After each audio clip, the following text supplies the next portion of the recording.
Hello, hey guys, welcome to another Dansky Live. Yeah, looking forward to this one. I've got a nice variety of different designs today, submitted by yours truly. So thank you very much to everyone who submitted such awesome work. It's been pretty cool. I've cherry picked a few because there are so many entries. It's amazing. I've cherry picked a few. And I've not looked into them too much because I want my reaction to be fresh.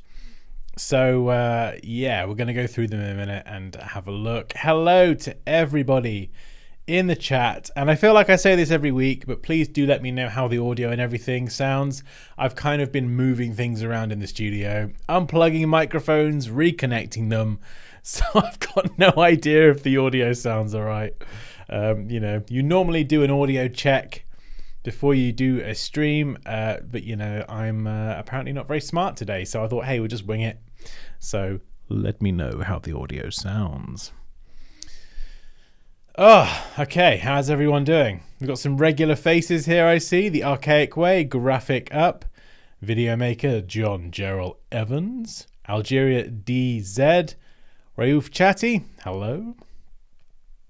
Mike Phelps, Michael, hello. Welcome back. Reese, of course. Audio equals crispy. Nice. Thanks, Reese. Excellent. Right, let's kick this off because I got so many designs to get through and not enough time. Oh, and there's no whiskey today either. Just good old H2O. So, we'll see how we get on. Right. First up, we have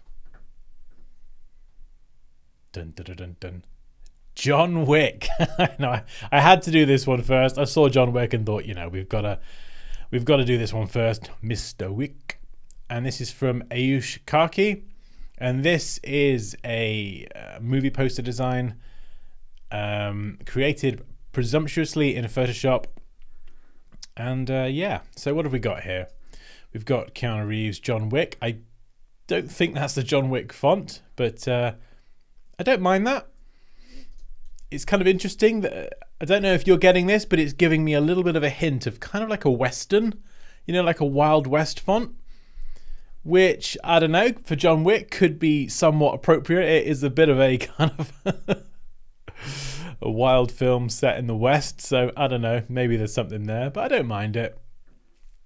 Keanu Reeves, John Wick, Keanu Reeves, John, I don't know, I'm not sure how that reads. Anyway, onto the photo manipulation itself.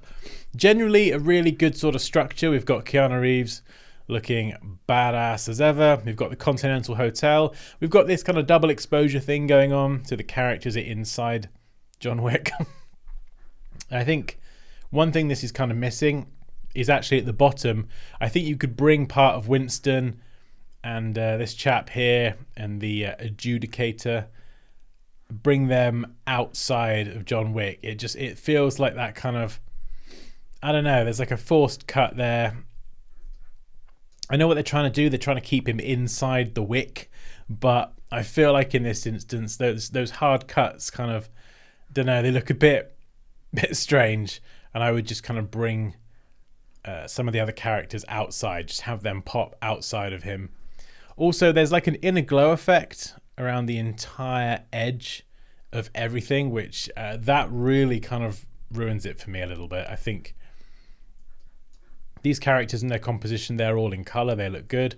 John Wick being in like a murky, monotone kind of style with the outer glow, I think is a real shame. I think make him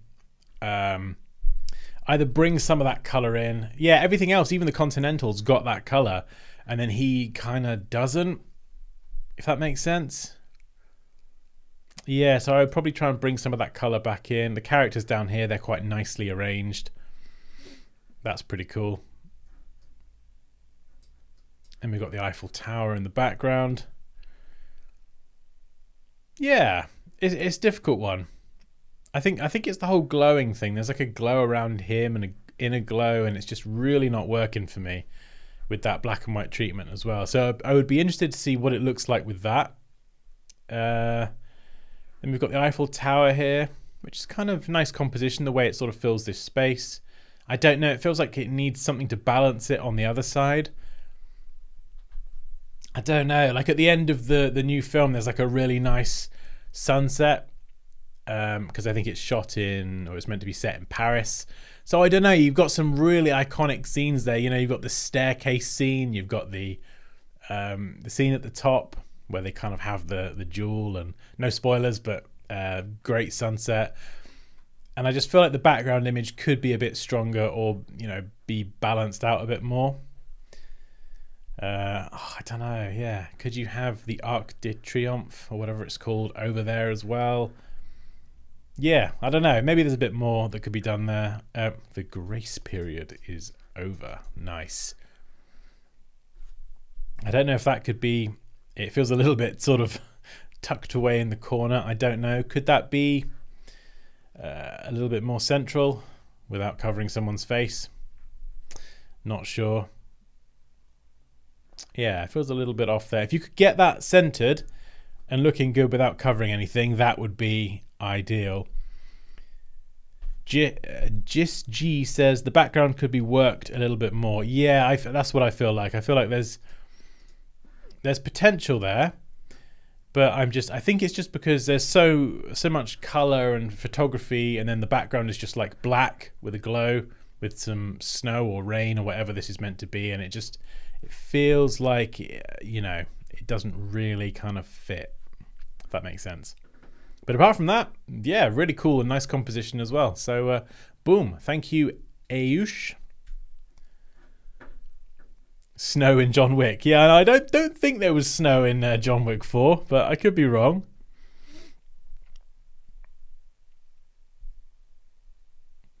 Yo, yo, yo. Sorry, a little behind today. How is everyone? Mitsa that is absolutely fine. We've literally just started. Sema, I'm late. How can I be late? I'm very well, guys. You're not late. We've only just started. We just had a little bit of John Wick for the opener, and now we're going to move on to a lock. Okay. Right. This is submitted by a lock. Urban calories. Okay, this is interesting. Popinder. Howdy. Oi, that's my line, howdy. Get your own hello. Welcome, Poppy. Poppy is our lovely moderator. And she will be doing the moderation. Right, urban calories. Okay. I don't have any context as to what this is. So calories, I'm going to assume food. This is making me think of wheat. So Alok, if you are in the chat, please feel free to kind of throw in some extra context here, just so I understand exactly what I'm looking at. It looks like wheat. That's my best guess. Right, the font. The font feels like a mishmash of two fonts. This font down here with the C and the A and the O and the R. Some of these characters, they feel very much like the font Century Gothic. Very, very similar, albeit with slightly rounded corners. Some of the other characters, like the R, they feel like either a completely different font or they look custom drawn. And I'm not loving the mishmash between the font styles, because it's very creative, but going from like a pretty much squared off N and a U to a fully perfect circle A and B, that's not working for me.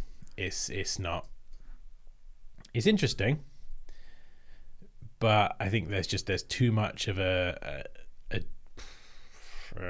yeah. It's just too square and too round. Everything's just so, even the E is so perfectly geometric, and then we've got these kind of square letters. Also, we're going to do the test. Attention to detail. So these need to line up. Characters that should line up should line up. And another little kind of thing, when you've got, I forget what this part's called, but on certain letters, like, you know, you've got your P's, your G's, your A's, your B's, whatever, the letters that have got those kind of rounded shapes, they should actually extend ever so slightly beyond that line. And this is a mistake that I made for a long time. I lined everything up, whereas actually to look technically correct, they should actually in many cases extend ever so slightly beyond that line. Don't ask me why, just design reasons, optical design reasons. There we go. I'm sure someone who is a professional typographer or hand letterer could give you a much better explanation than me. Yes, it's wheat. Amazing. The concept is an urban building, is on urban buildings, circles and road, on road and food. I can't speak, but excellent. Thank you. Yeah, so I think here as well, it's nice when you can join letters like B and L. That's really cool. But I think sometimes it's actually unnecessary. So we've talked about the font already, the squared edges, the rounded edges. We've also got a mixture here of uppercase and lowercase. So we've got that uppercase L with all of the other letters being lowercase, which again, it's kind of adding another layer of, I think, complexity that is unnecessary. And then we're joining the letters together in a way that again doesn't feel necessary. So what I would actually say with this one is, I think that in terms of the logo, the wheat, I think this looks really cool. At a glance, it looks pretty tight actually, pretty tight spacing here and here. It looks almost perfectly symmetrical without scrutinizing every single pixel. It looks really, really tight. Let's have a look. I'm going to get my measuring rectangle out. I mean, you can use the measuring tools, but I just like rectangles. Yeah, that's tight. You can see here what I'm doing. It's consistent. Very, very nice. So that is really good. And it's just, I don't know, it feels, these curves down here are beautiful. They've got nice consistent spacing here. Yeah, that's really tight.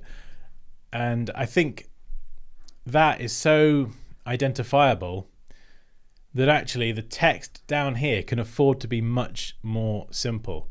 I don't think we need this connection between the B and the L. I think we need to go uppercase or lowercase, whatever. We need to stick with something more uniform across the board. And I don't know if this is Alok, is this a custom drawn font or is this a mixture of two fonts? Because earlier I was talking about the kind of mismatch between the geometric nature of these shapes here and then the very squared off U and the N. And it feels like those two kind of elements aren't really working. So I think that's probably where I would focus most of the time, is just having something simpler when it comes to the fonts as well. And also the spacing here, the S is kind of like miles away from everything else. So just go back and kind of look at the kerning between each of these letters so they actually feel correct. Okay, custom drawn, interesting. Okay. Yeah, so what I was saying was this font looked a bit like Century Gothic or something similar. And then these ones were, they either looked like a different font or they looked custom drawn. So yeah, I think generally when, this is just my personal preference, but when I'm doing custom fonts, I custom draw everything in a way that, in a style that kind of works. So if it's squared edges, cool. If it's rounded edges, great. If it's perfectly geometric, I have to try and sort of keep it consistent throughout where I can. So that would be my advice. If you're going to go custom drawn fonts, which is great because it adds another layer of uniqueness to the design, I think just sort of try and keep a bit more of a consistent style. And I think as well, I quite like that sort of geometric approach, just because you've got such lovely curves in this. There aren't many kind of just, there's a few straight bits there, but a lot of this is very curved. It flows really nicely. If you could capture that into the font as well, kind of more like these letters here, I think it would just kind of help synergize the mark with the logo type itself as well. In terms of colors, not a lot to say here. They're great. Would I try a version of this slightly lighter? Yeah, maybe just a pinch lighter, but the way that the brown and the kind of mustardy yellow complement each other is lovely, and it very much does feel like farm wheat. It feels appropriate in terms of the color. Cool, brilliant. Hopefully that was helpful. Right, let's move on to number 3. Popinda says, I really like the logo, the picture. Yes, yeah, it's really, really nice. I think you're using my earlier submission. I've worked on that in the latest submission. Oh, okay, hang on. Let me check. Oh yeah, I've got a few different versions here. Hang on, let's have a look.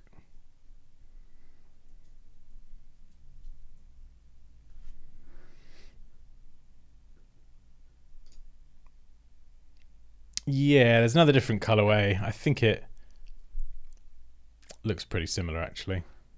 Unless I'm looking at the wrong one again. Yeah, I've got a couple of versions. Vikram, hello Dansky. I think the difference in font sizes isn't necessary. Sema Dansky, if possible, if you have typography works, I want to see and get inspired. Oh, do you know, I forget what I kind of do. I usually just design things. If it's not for a tutorial or whatever, it's for fun. And then I kind of post it to Twitter or Instagram and forget about it. So I might have some stuff somewhere. There's actually quite a lot I design that I don't ever actually post. So nobody ever sees it. Hi Dansky, I'm from Bangladesh. I love you. Ah, that's very sweet. Thank you for joining. Deckard says logo is cool. I agree, make the logo larger and the name of the business smaller, says the archaic way. Okay, right, next up. This is one by Anuj Patel. I think this was submitted a few weeks back, but it's just one I haven't had time to review. All right, let's take a look, because we've got a lot going on here, which I'll come back to in a second. MR Agro Solutions, processor, exporter. I'm guessing that's meant to say importer of spices, seeds, pulses, right. Idea, M plus R. So that is the company name. We've got the world. I guess they're exporting and importing. Kind of makes sense. And then they've arrived with this design here. This is where I get a bit confused at first glance. I think there's just a little bit too much in this presentation. So designs, we've got these two here. Are these two different versions? If the answer is yes, I would probably pick one and just keep that as you've done here, you know, the final version. They're kind of similar, and I'd like to see a decision between those two versions coming from you.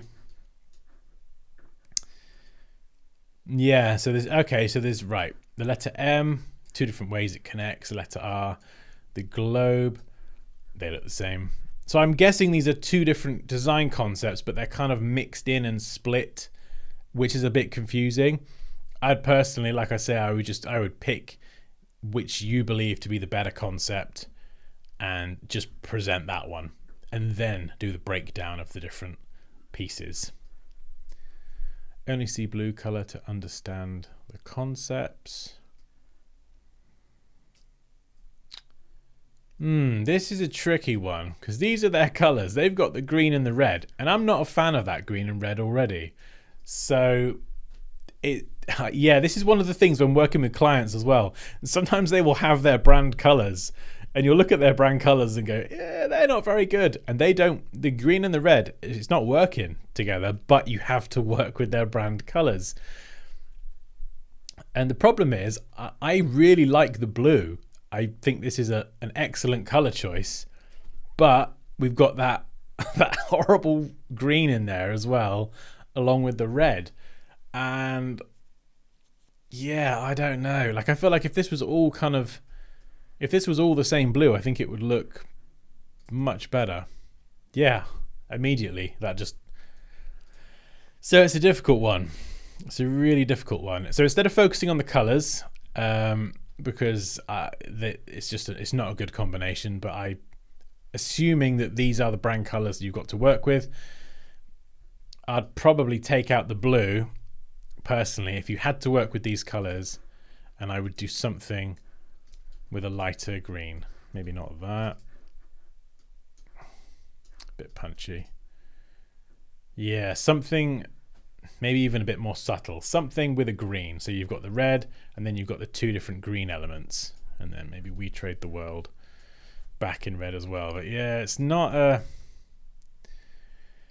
That's a difficult one to work with. It feels like you've got their brand colors and your ideas and trying to mash them together. Your color choice is definitely better. But yeah, it's a difficult one. In terms of the actual logo, M plus R plus the world.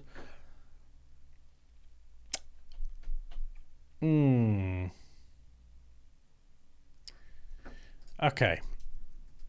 Even if I focus on both of these, it doesn't feel quite right. I can see the breakdown and the methodology. If I hadn't seen any of that, and for example, I just literally saw this out and about somewhere, I wouldn't understand that this is a world. It just wouldn't make sense to me. I guess one way around that is you could add the top part of the world here and you could cap that off. The use of corners feels inconsistent.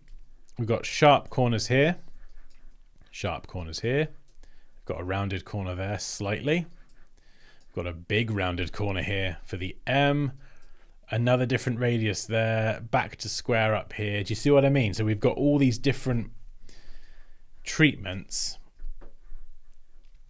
And this top bit here, you know, if we can line elements up like that, usually that can help. So just trying to line elements up where we can, and I think the width as well. Again, this is one of the things with custom drawing your own letters is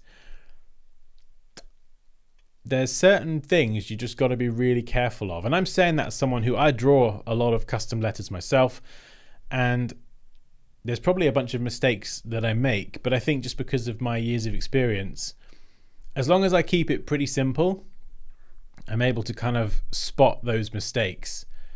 Whereas immediately here, like I said, the first thing I notice is the different treatment of the corner radius, but also the width. This is thick, thin, thick, thick, thinner. Here we've got different widths on every single kind of section. And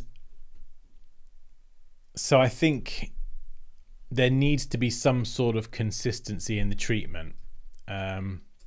Again, here you can, you know, I'm always personally looking to try and line things up, but we've got a big white bit of spacing here.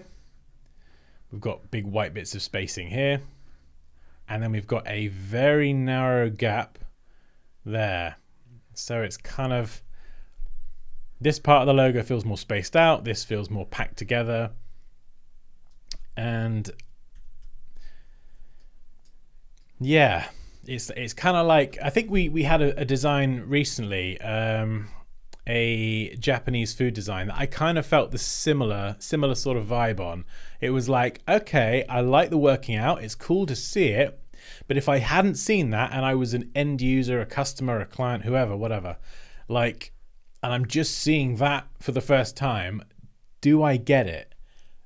No, I wouldn't get that that's a world. So in terms of the treatment of the M and the R, the way they kind of, the style and the way they kind of link into each other, I think that's really cool. I just think this kind of needs to be tightened up and a bit more consistent in a few places.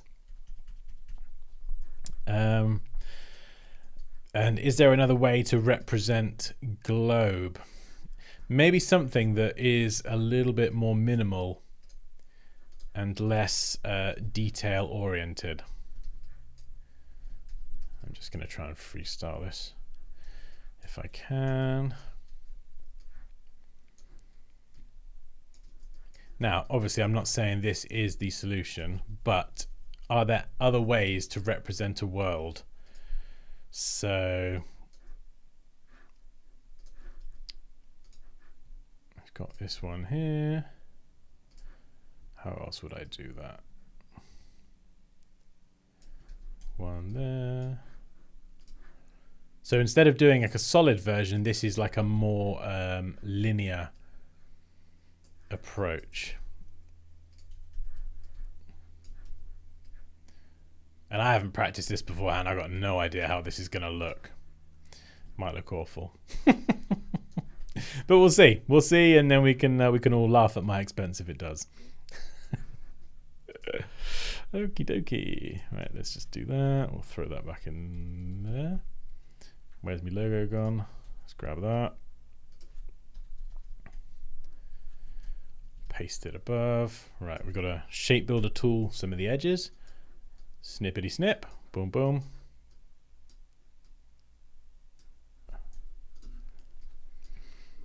So I don't know. That's just literally one idea, but do you see what I mean? Like it's trying to represent a world, but it's doing it in a way that it's just it's kind of, you've got two separate elements. You've got the world and you've got the text. And then if I were to go through and, you know, then thicken up this, I'm gonna balls this up now. But try and like thicken up these elements and try and make the letters all the same sort of width, and try and treat these corners the same as well, whether it's all rounded or all squared off.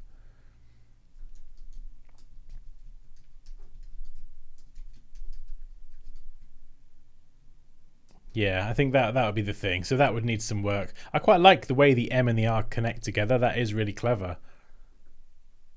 But I just think how you represent the world, if that's the route you want to go down, it just needs a bit of work. Anyway, that's enough of that. Anush Patel, hello, brilliant, thank you. Hopefully that was helpful. Yeah, that was an interesting one. Anush, when you did this, I don't know if you caught the bit earlier on. I was saying about the colors, the green and the red. Like personally, I'm not a fan of those colors, but I don't know. Did you have to work with those colors, or could you just completely scrap those colors and pick your own?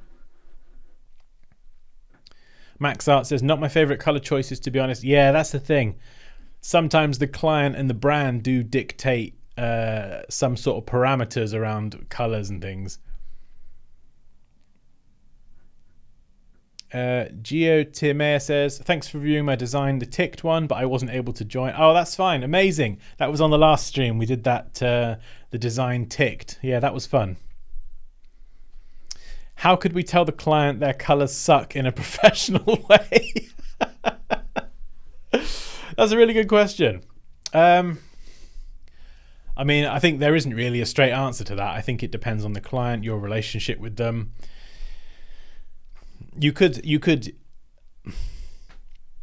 have to consider as well, if they're asking you for a complete rebrand, then you've probably got the scope to say, have you considered some alternative colors or representing your brand differently in terms of the logo, the colors, the fonts, and then kind of bring it into the bigger picture as a conversation. If a client's coming to you, they've got trucks with their logo plastered all over it, they've got all the stuff, the website, and they're asking for a flyer, and then you say, well, actually, hey, instead of just spending X amount of money for me to design you a flyer, why don't you spend tens of thousands on an entire rebrand, because I think your colors suck. That is going to be a bit of a harder pitch, but even though it may be a necessary one that could actually make their brand look a lot better and, you know, appeal to the target market even more. Again, that's probably another angle to go in with, is the business angle. If I go and change your colors and make this look less crap, how is that going to impact the client's bottom line and their ultimately their success as a business? That's what it will come back to for a lot of companies.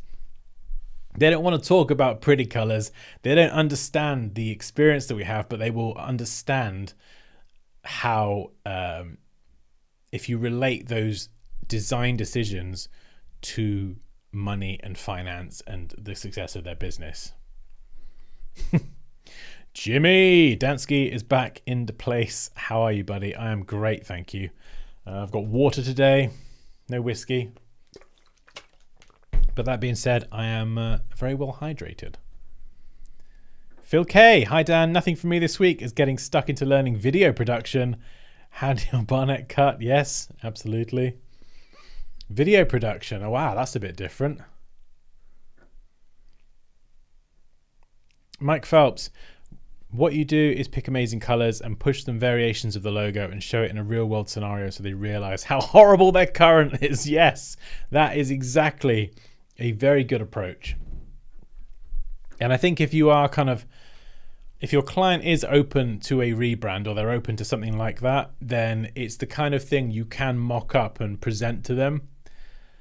But again, it's kind of like reading the room and reading the client. You know, some people might receive that and be quite offended that you've even thought their logo and everything is terrible, even if it is. So I think as long as you kind of always steer the conversation back to, hey, I'm just, I'm thinking about your business. I'm thinking about how can I make more money. This is a positive thing that I'm trying to kind of bring to the table. I think that's the important thing. John Gerald Evans, hey Dansky, what do you think of people who teach graphic design using Photoshop?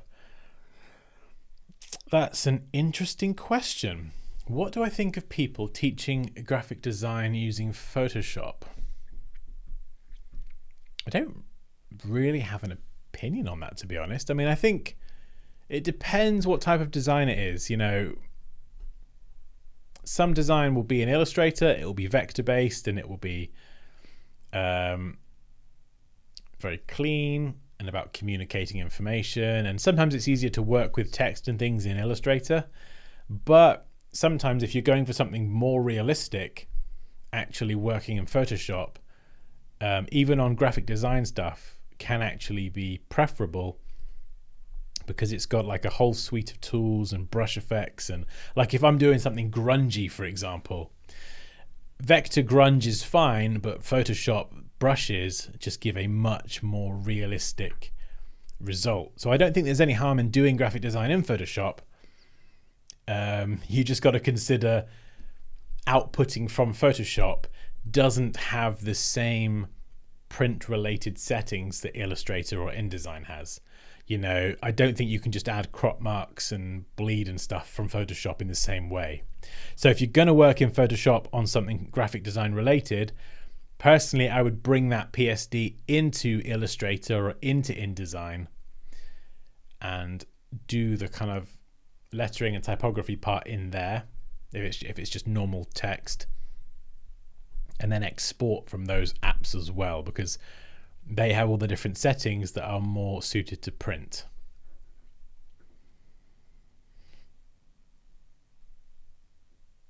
Chris V, I'd look for another way to do the world. The old logo reminds me of a landscaping business for some reason. Mike Phelps, if you have a job or gig backup plans, you can afford to be more punk rock about being honest. Yeah, that's very true. As long as you've got a backup plan, you can just say whatever you want to your client, and when they drop you and you lose all that business, well, it doesn't really matter because you've got your side hustle. Right. Let's do another one. This is a PDF. Anush Patel says, I just designed this logo for my learning process around 3 to 4 years ago.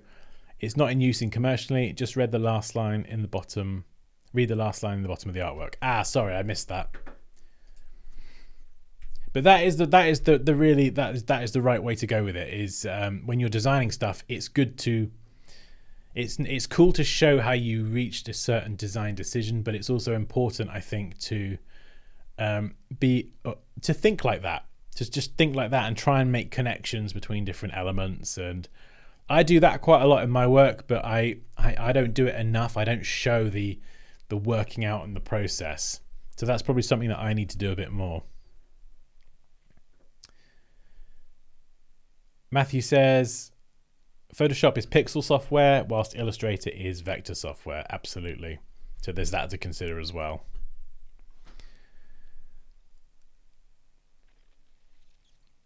Right. Cool. Okay, so this is Aquish. Aquish. Hopefully I'm saying that correctly. That's an interesting brand name. Drink Fresh. Now, this is a one-page PDF.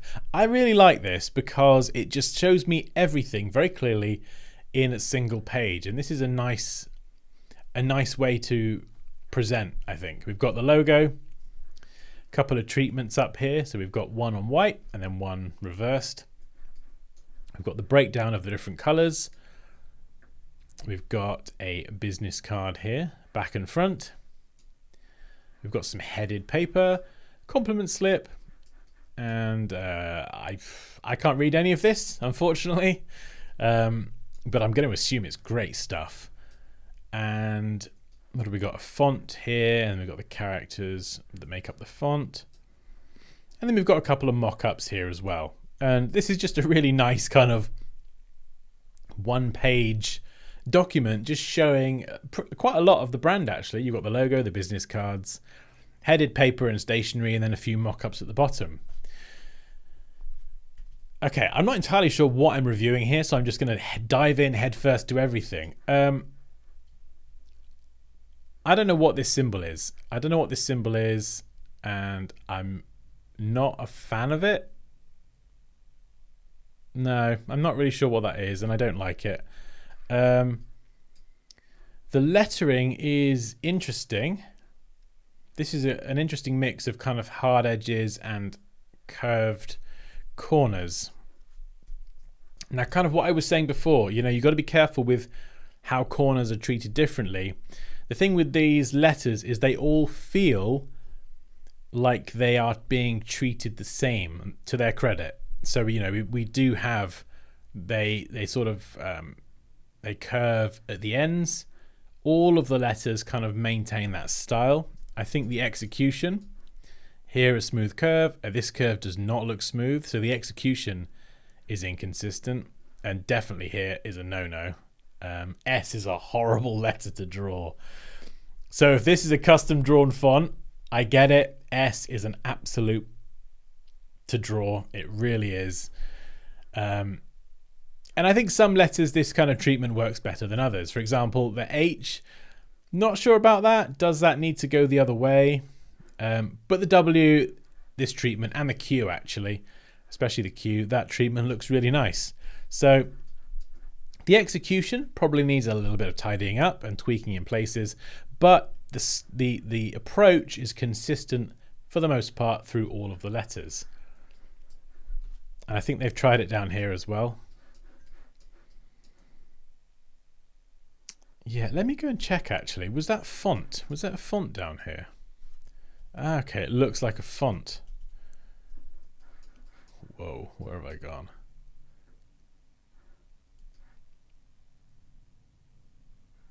Okay, interesting. Whoa, look at that M. No way.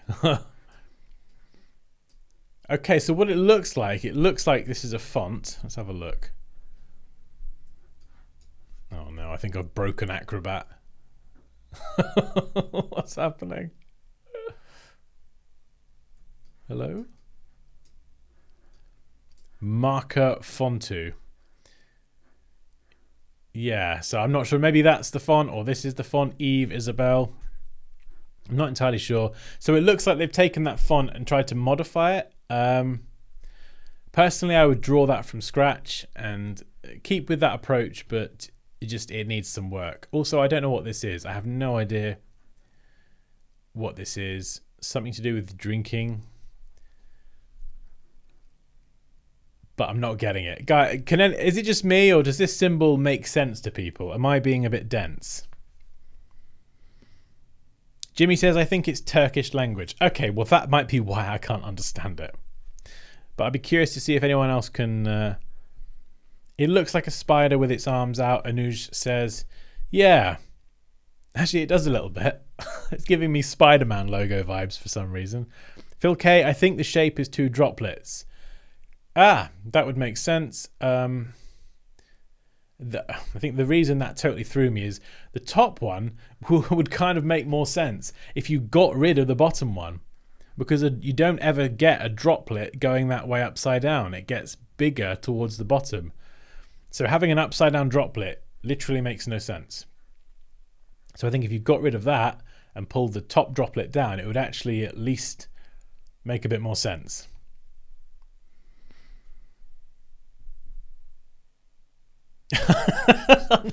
%, that's a squid. It's giving me like tentacle vibes or something. There's definitely something going on there. The water droplets are mating. Oh goodness, the conversation's going downhill now, isn't it? There's definitely something going on with those droplets, and I don't think we need to find out what it is. Right. Nice to show the two different colorways up here. I think with the borders, they need to be a bit, you need to give a bit more breathing space here. It just feels a little bit too tight. Business card. This is I'm going to try and zoom in, but it might actually break Acrobat again. Tentacle Vibes will be the name of my next album, says Mark. No. Goodness no. Right. Business card. This is a double-sided business card. We don't need the logo twice. Have it on one side, probably this one, and just leave that as it is. Also, we've got this design element here. If I had to pick one, I quite like the swoosh. That's nice. Probably less of a fan of this, but either way, if you're going to have the logo on one side, have your fancy swooshy design element there as well. Make that side of the business card really visual with the branding. And then the other side, get rid of the swoosh, get rid of the logo, and just have your contact information. Contact information, nice and big. And this as well is way too small. So you can make this so much bigger. And then you kind of, with a double-sided card, you tick both boxes. You've got the logo, the colors, the branding, the design. And on the reverse, you've got the practical stuff like, oh, this is your name. This is how I get hold of you. If it's a single-sided card, you've got to try and pack all that information onto one side. The advantage, obviously, is it's cheaper to print.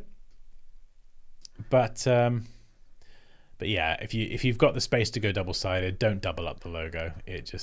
No, never. Unless you're doing something really clever where the logo kind of wraps around both sides of the card. Headed paper. I mean, this is pretty standard stuff. You usually have a logo on here and the contact info. Personally, down here, I'll probably make that a little bit fainter just because this cuts into some of the space on the headed paper. If you make it really, really subtle, like 5 to 10% maybe in terms of opacity, it just means that you can actually write over it and it doesn't actually cut into the space and affect the legibility of any text. Same with the compliment slip, just make that a little bit subtle. At the moment, it's a bit too pronounced and we don't actually have much space to write anything. But yeah, generally, same again here, spacing wise, just a bit more breathing space around the edge. In fact, that's something that I see quite a lot actually with design everywhere. And it's not having enough padding around the edge and things just feel like too tight and packed together. Max Art says, let me change the subject from tentacles, lol. Dan, can you do a video or a short on essential shortcut keys for Illustrator like the ones you use day to day? That's a really good idea, actually. Let me make a note of that. That is a cracking idea.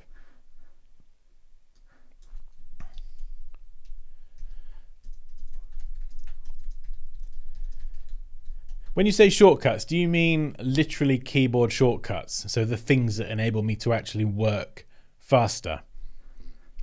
Or do you mean shortcuts as in processes, apps, websites, that kind of thing? Oh, shortcut keys. Ah, yeah. Okay, you probably did mean shortcut keys. Right, that's a good suggestion. Thank you. Both. Okay, yeah. Everything that's going to make life easier. Mike Phelps, the white on dark teal does pop nice for what it's worth. Yeah, it does. It looks nice in one color. And in fact, actually, I haven't even talked about the colors. They do feel very suitable. You know, it's presumably about aqua, water, drinking fresh. You know, the greens. You could probably make that a little bit more turquoisey and a bit more Like it isn't, I mean, I'm a sucker for this color anyway, this teal kind of color. But if you made it just a little bit brighter and a pinch more blue, you know, like when you see like just a lovely ocean, like a really lush sea and you just want to jump in it. If it could evoke a little bit of that, that would tick the box for me. And I think, yeah, having a green accompanying a turquoise is usually quite a nice color combination as well. Cool. Brilliant. Right. Avonga, I'm going to assume that was submitted by someone called Avonga, so thank you very much. We've got so many to go.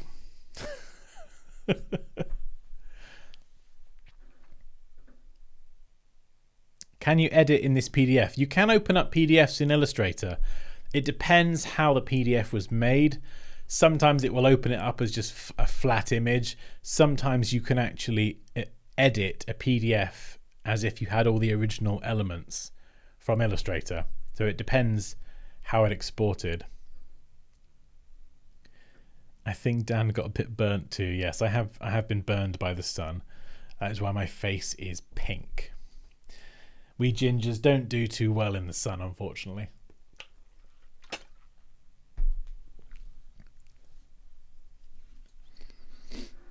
Okay, another PDF. Let's whip it up. This is from Dilsham Kangi. Sorry, I'm terrible with names. Basically, Max Art. Hello. Wow, fantastic. Ooh. Oh, I love this.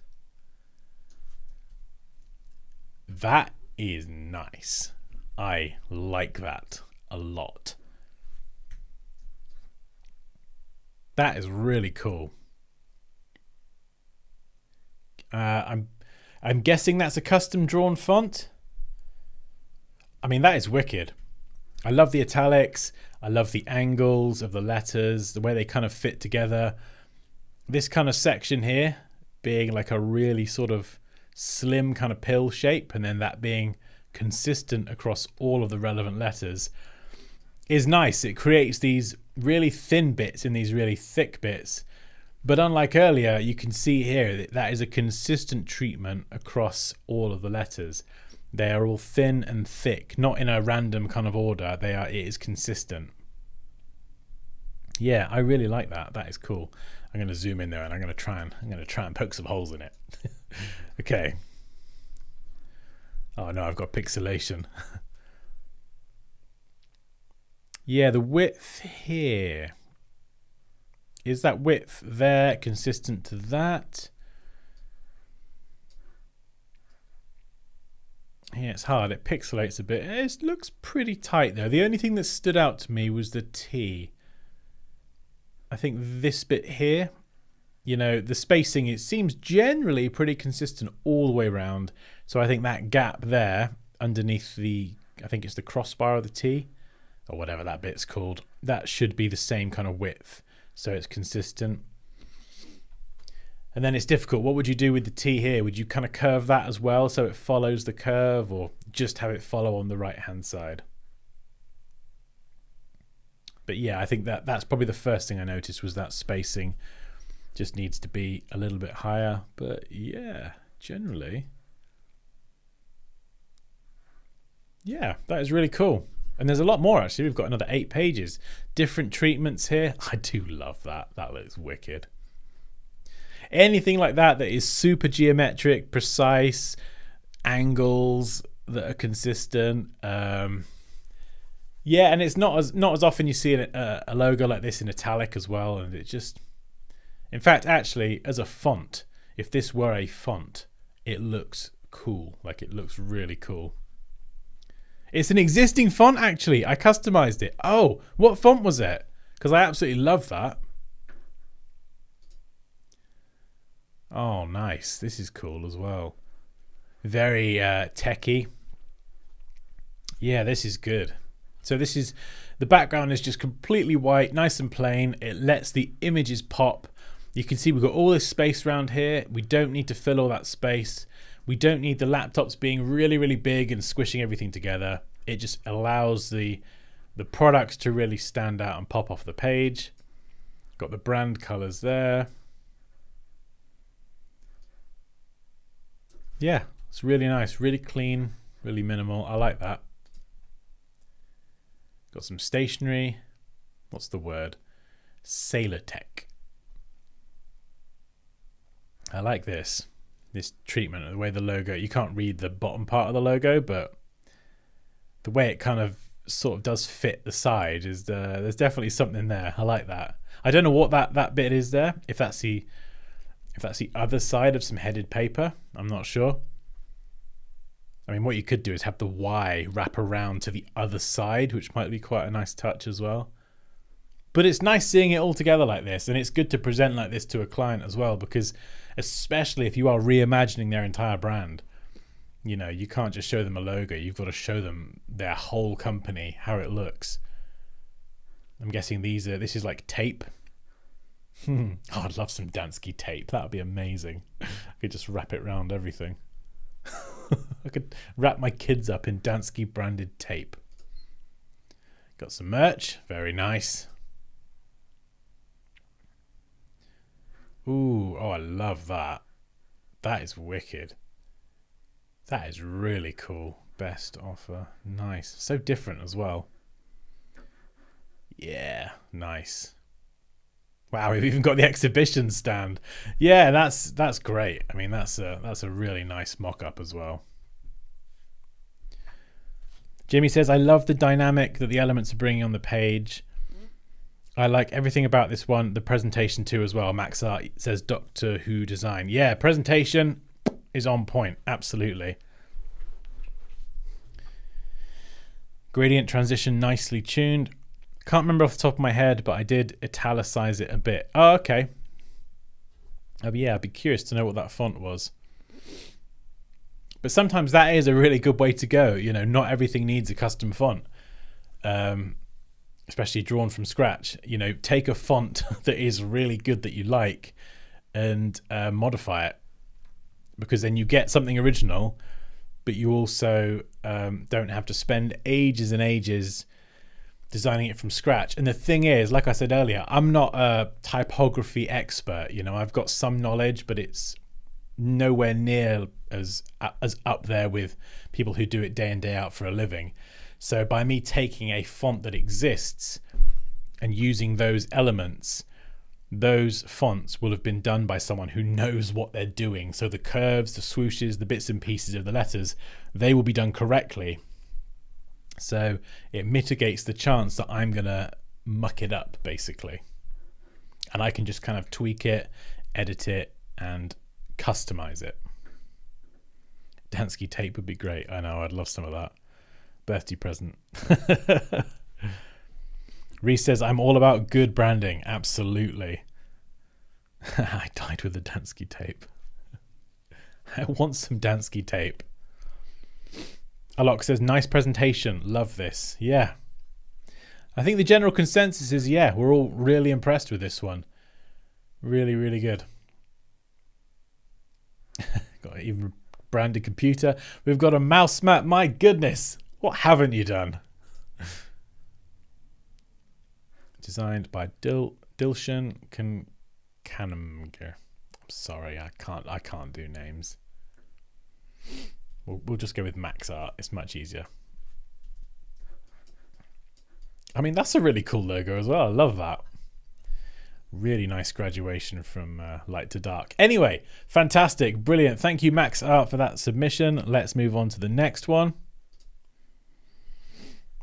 The Dansky tape remark got me. Yeah, I just gotta... I mean, to be fair, my kids would love to be wrapped up in tape. They would absolutely love it. For about 5 minutes, and then when they say, oh, Daddy, can we come out now? Nope. Okay, this is another good one. I really love this. I'm not going to try and pronounce the name. I'm not sure what the letters represent. Is it a C and a J or a G and a J? I actually don't know. We've got a G.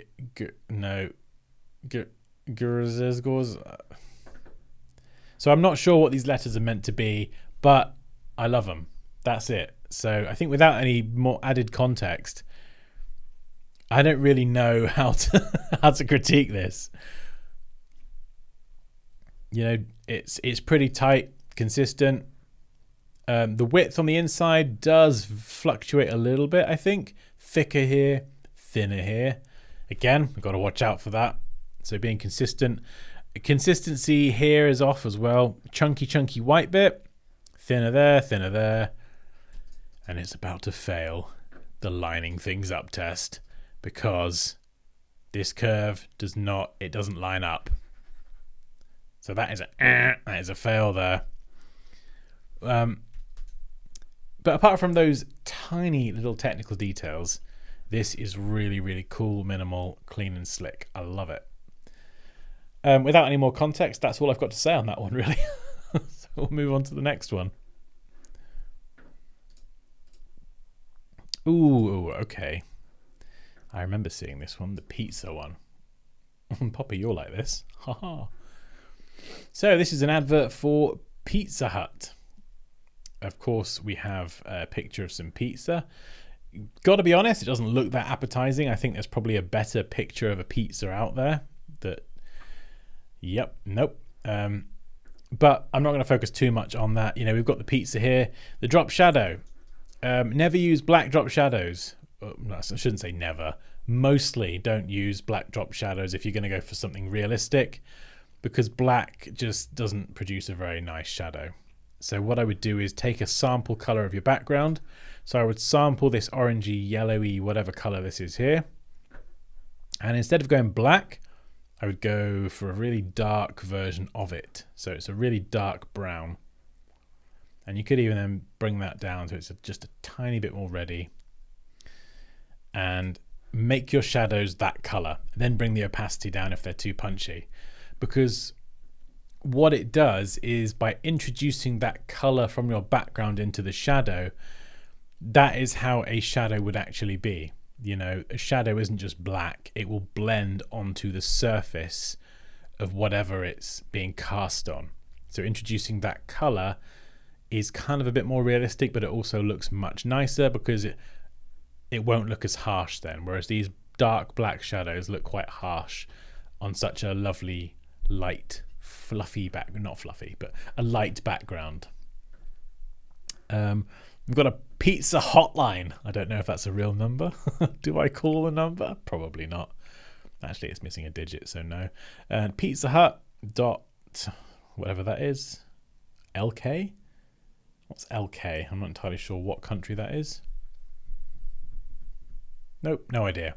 I love the way you've got these kind of chilies and these little mint leaves coming in the corner. I don't know. Does anyone have mint leaves on pizza? I'm not really sure. But there's a nice treatment of space here. It feels really nice and spacious. I like the kind of variety in size with the chilies as well. There's something about it that's really kind of clean and simple. I can't help but feel that if this background here was like a marble or sort of slate kind of surface, you know, like, let me try and find an image. Let me try and find an image of what I'm trying to say.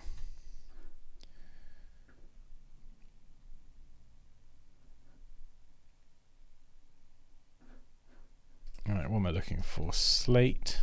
Is it slate or granite? Maybe I'm granite. No, this kind of texture. Yeah, hang on. Let me show you this. So something like that. I feel like if it was something like that, right, it would be nice and dark. So the greens and the reds would pop off. The pizza would pop off as well. And I feel like that would just probably work a little bit better. The pizza would actually pop off the surface as well.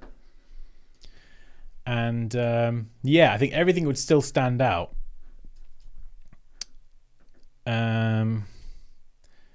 But it would just, I think it would look a little bit better, I think. Right, now my biggest problem with this design is the 20% off.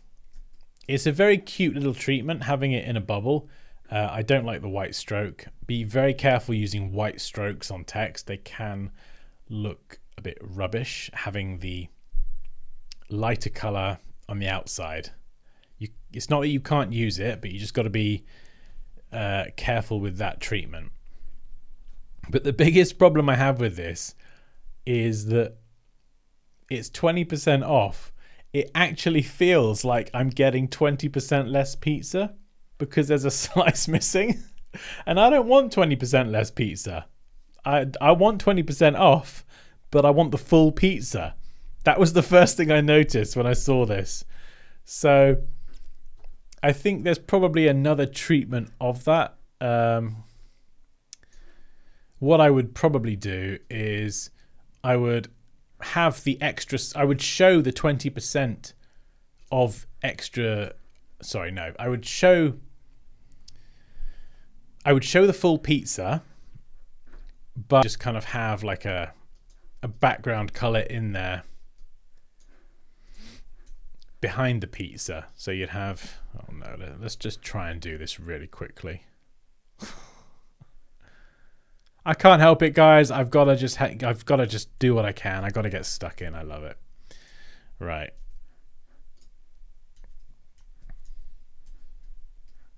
Pizza. So you could always have the pizza in there, and should we just stretch the pizza out?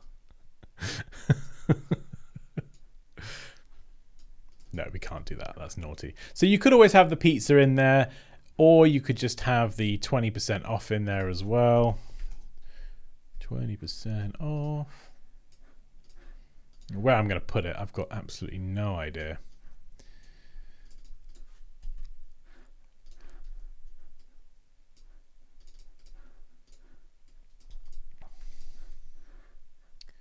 Just bring those lines a bit closer together.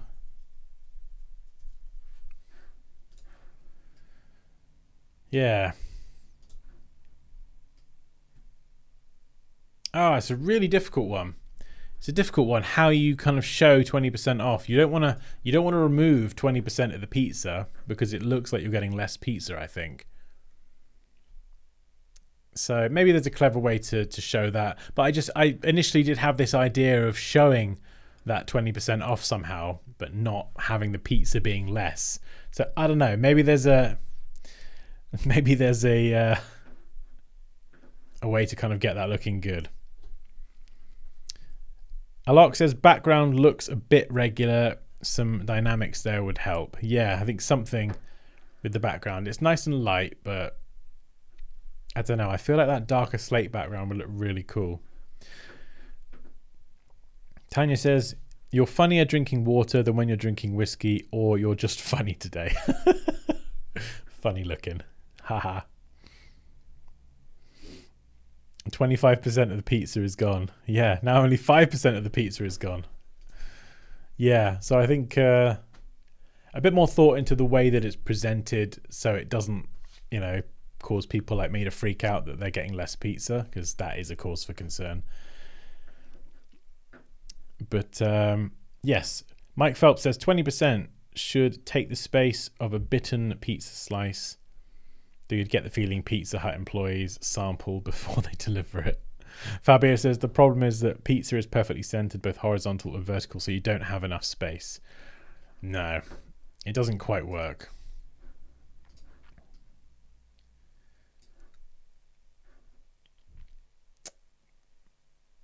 Yeah, I could spend all day working on that. In fact, maybe that would be a cool design thing, actually. Maybe redesigning that one would be a fun thing to do on Thursday, because there's a lot of things about this design I like, but I feel like it needs just a bit more time in the oven and kind of to really sort of think through that concept of how am I going to represent 20% off in an interesting way. So I don't know. Maybe we'll do that Thursday. That would be fun to do a Pizza Hut graphic. What do you reckon? Okay. What have we got next? How are we doing for time? Oh, hour already. God, the time flies, doesn't it? In the oven. Poppy, why are you talking about pizza? Have I missed something? Like actually cooking pizza.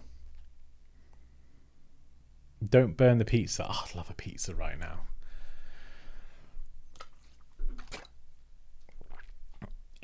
Oh yeah, Phil K. Every slice is identical. That's a seriously skilled chef. I didn't even notice that. Were they all the same? Okay. Right. This is from Mike Davies, pose 04-Demon C. This is interesting. This is really cool. This feels like holy warrior fighting evil demon, and it's pretty epic. And the reason I picked this one was because I feel like looking at this, what it evokes is really, really awesome, but I feel like the technical execution just needs a bit more work. And it kind of reminded me of something that I used to do for a long, long time. A mistake that I made that when I stopped doing it made my work improve massively. That was an over-reliance on blending modes. So we've got this kind of character here with these dual swords, which looks pretty awesome.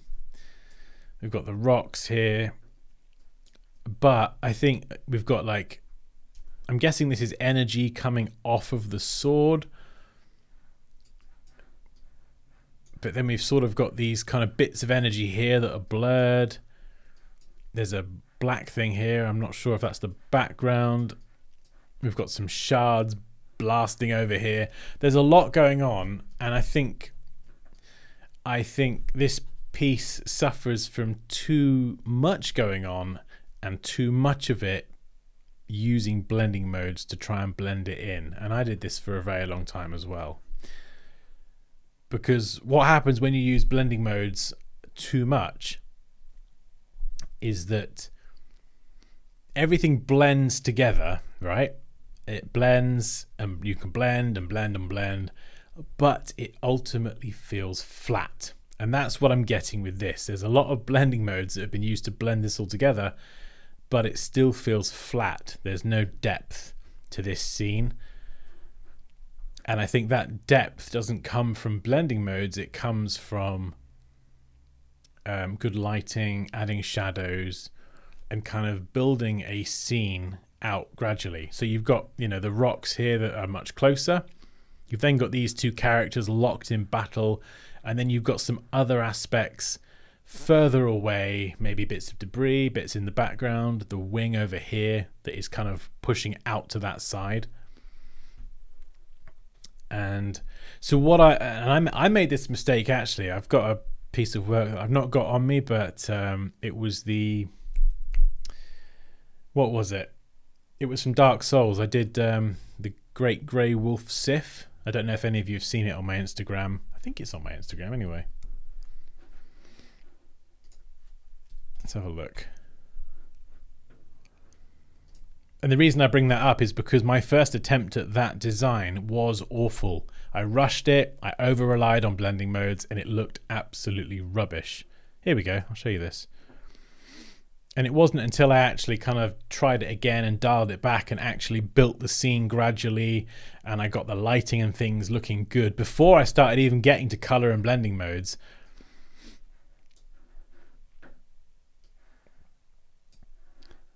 So it wasn't until I did that it actually looked good.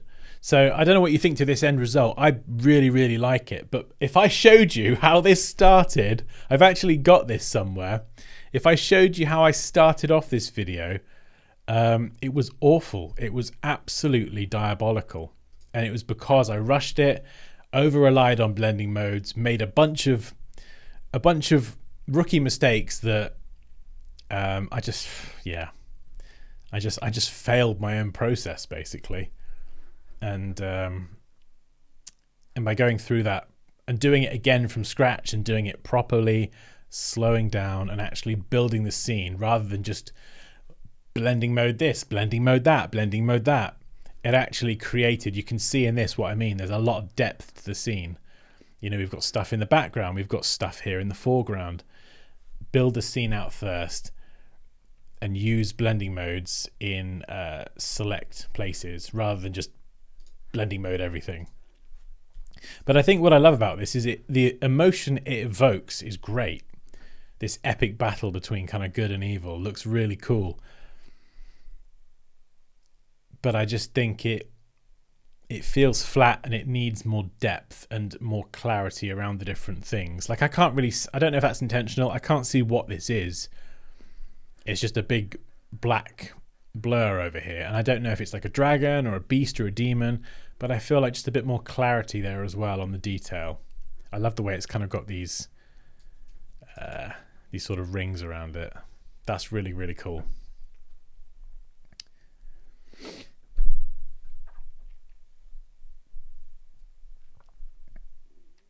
John Gerald Evans says, is this anime or something? Don't know.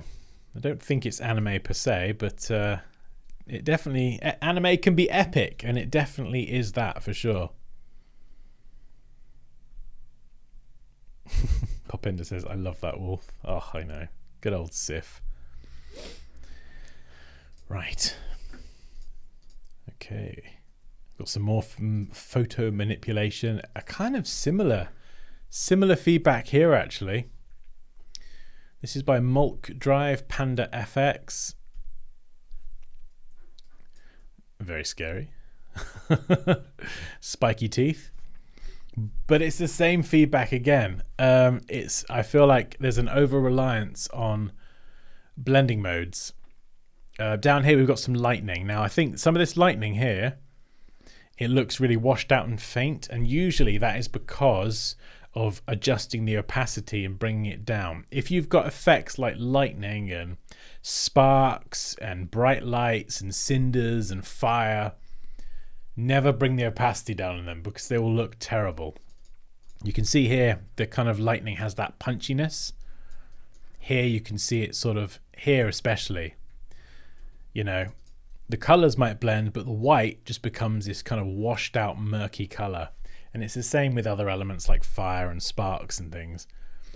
So if you want to kind of dial them down, try adjusting the levels instead of the opacity first. Or you can use blending modes. Yeah, you can see it down here as well. If that's meant to be lightning, it's really kind of murky. But yeah, I think there's a bit too much going on in this as well. This is cool, really cool. But there's kind of this sort of... what's it called? Is it chromatic aberration? You got this sort of shift there around the edge. It just adds unnecessary complication to it, I think. I think you could do some cool lighting, blue on there and green on that side, but in the background as well, there's just so much happening. And it's like, should the background be out of focus? Would that then draw more focus to the character? Because the person here and the character and this kind of design here looks really, really cool. But there's just so much happening around him that it's kind of like, I don't know. Again, it feels flat. It feels like there needs to be a bit more depth between the subject and the background and the kind of lightning treatment as well. I think here it's like the lightning is striking the character or coming off the character, but actually the lightning should, I think, be running along the edges of the character, wrapping around this part of the bicep, coming down here, and, you know, possibly wrapping around some of the sort of muscle definition. So it feels like this person, if they're meant to be like a lightning character that can manipulate and shoot lightning, the lightning is basically a part of their body rather than it just kind of coming off of them or zapping towards them. But yeah, nice use of lighting here in terms of I like it coming from one side. It's light here and dark here. It's really cool, and it, you know, that kind of lighting always makes things feel a bit more dramatic, which is right up my street. Oh, Panda FX, hello. Yeah, so hopefully all of that waffle was helpful. He's getting electrocuted by Miles Morales. Oh. He is getting electrocuted by Miles Morales. Okay, so... Oh, is this is a character? I don't know. I've not seen the Spider-Verse film. Is that Miguel O'Hara? Okay. Maybe when I've seen it, I'll have a bit more context then. Okay, so that would make a bit more sense that he is getting electrocuted, which is, well, unfortunate for him. Cool. Amazing. Right, 2 more. All right, let's switch it up. We've got a logo. And this is by Raouf Shati, which I believe may be in the chat still. He was there earlier.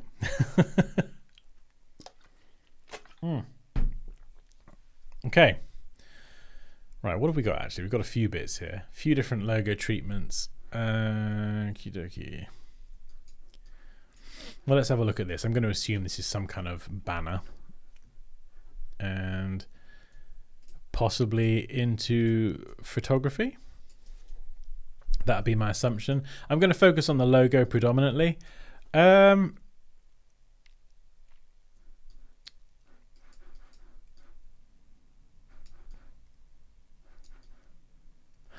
Right, first off, I think we've got, it feels like there's kind of 2 logos in one here. We've got this logo here.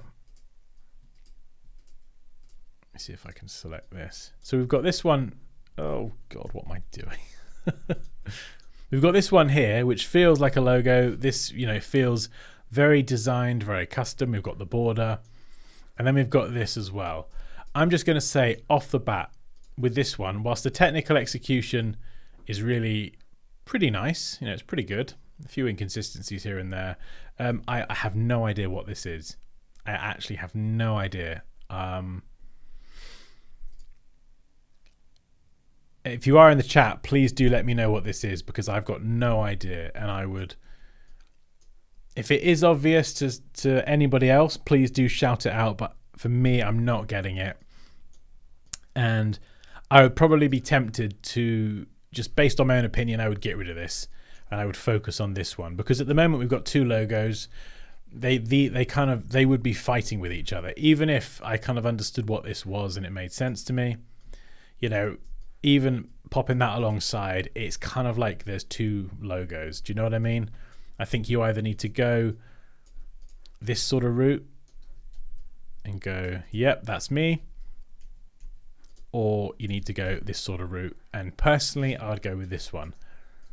And because it's a vector file, I can play around with this one.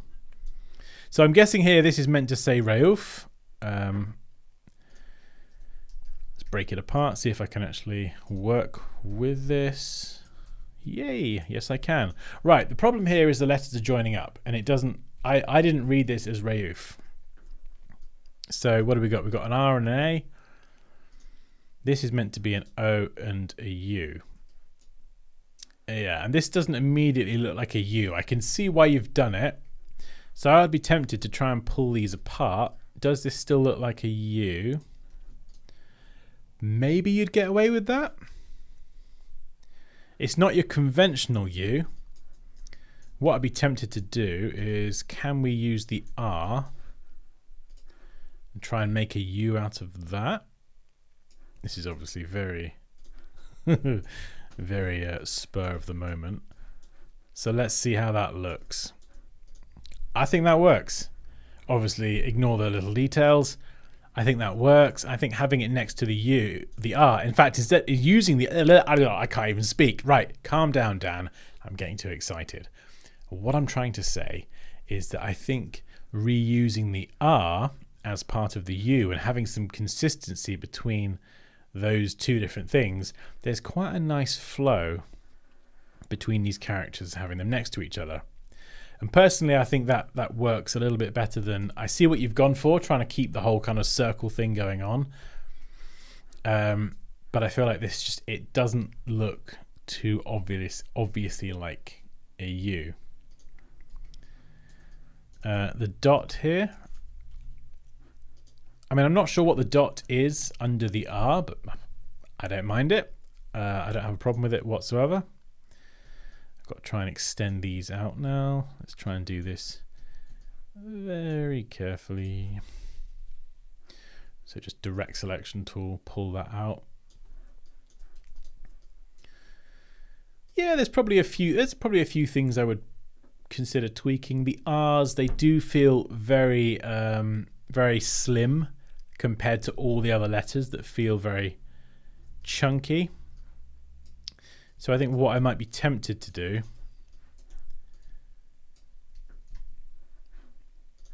is possibly just have that R continue its curve a little further and then try and sort of match the contours of the A. And then maybe, I don't know, this bit here. Again, typographers in the chat, you'll know what this bit's called. I forget. I don't need to know these details. I just make things look pretty. So we'll pull that over there. So you can see what I mean. There's like a little bit more consistency with the letters now, you know, rather than just having that as that bit there. You know, we could get rid of that, and you could totally take that off of the A as well and have it more like that. So I think whichever way you go with it, there needs to be some sort of consistency. But let's just get rid of that for now. We'll get rid of that for now. We'll swing this R over. Obviously there's no contour for it to follow there, so what do we do with that bit? Maybe just cut it short, join them together.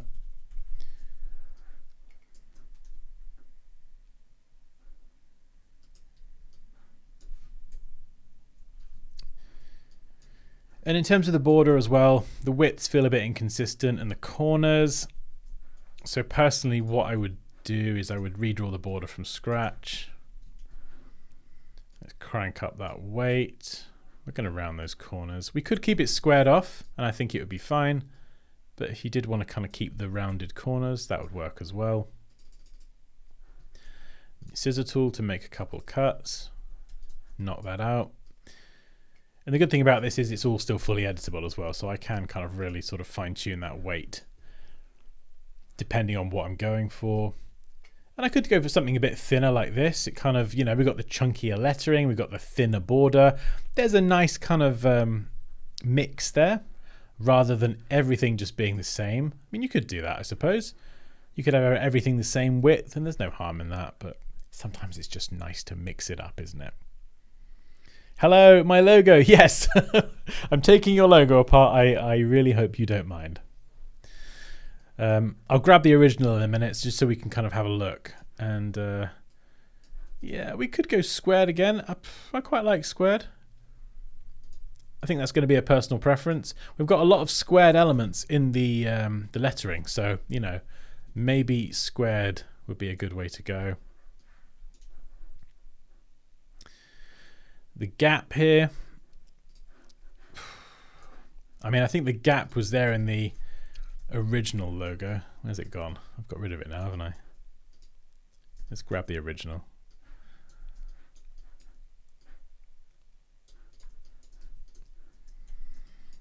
So it was kind of a dot on the R.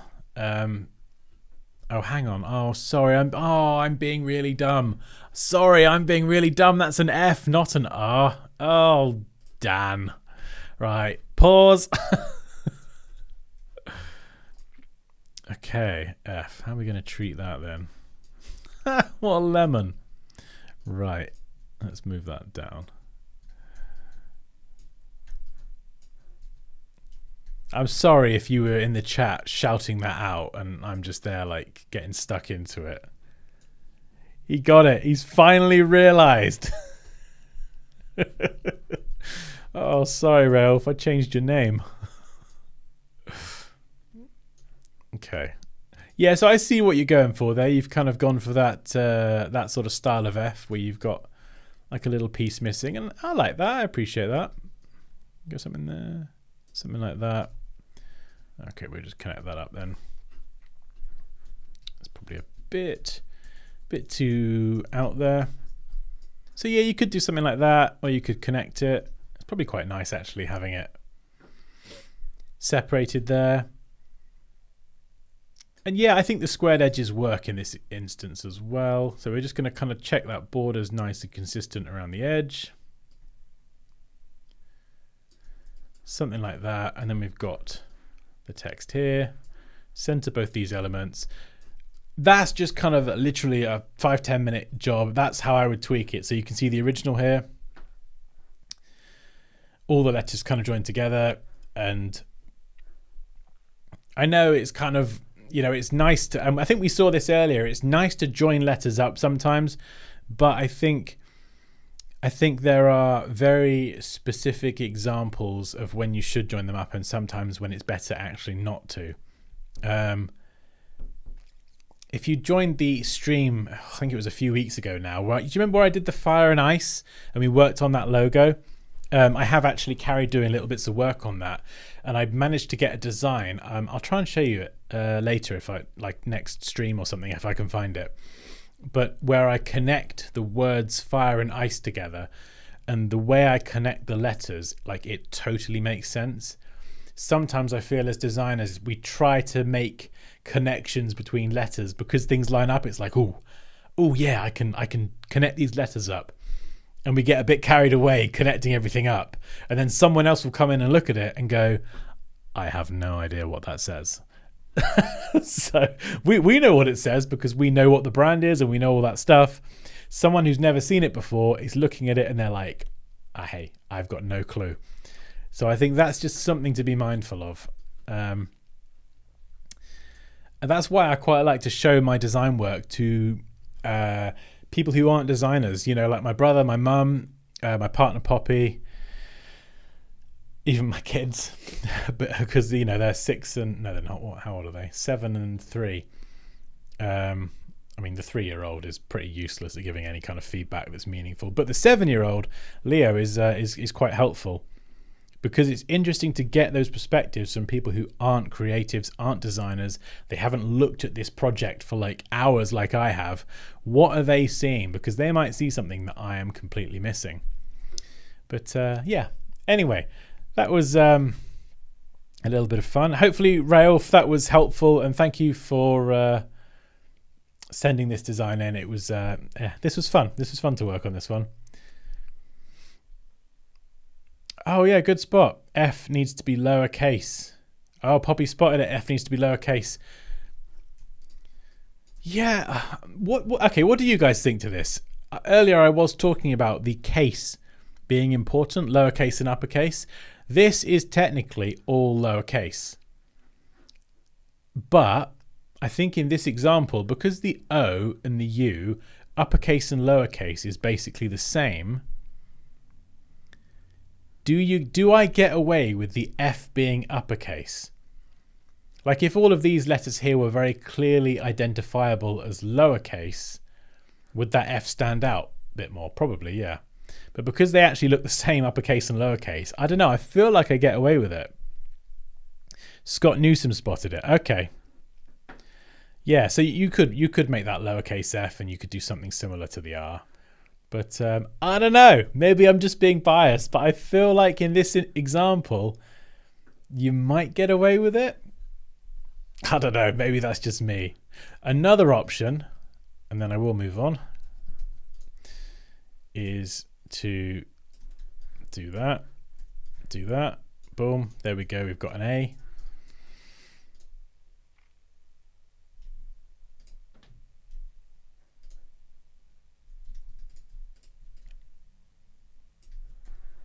And then we'll just quickly fudge together an R. Thicken that up. Extend it out like so. Bring it in. Do do do.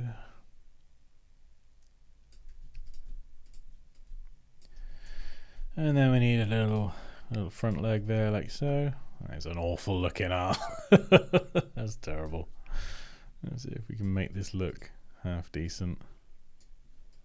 Bring that in there. Something like that. And then maybe...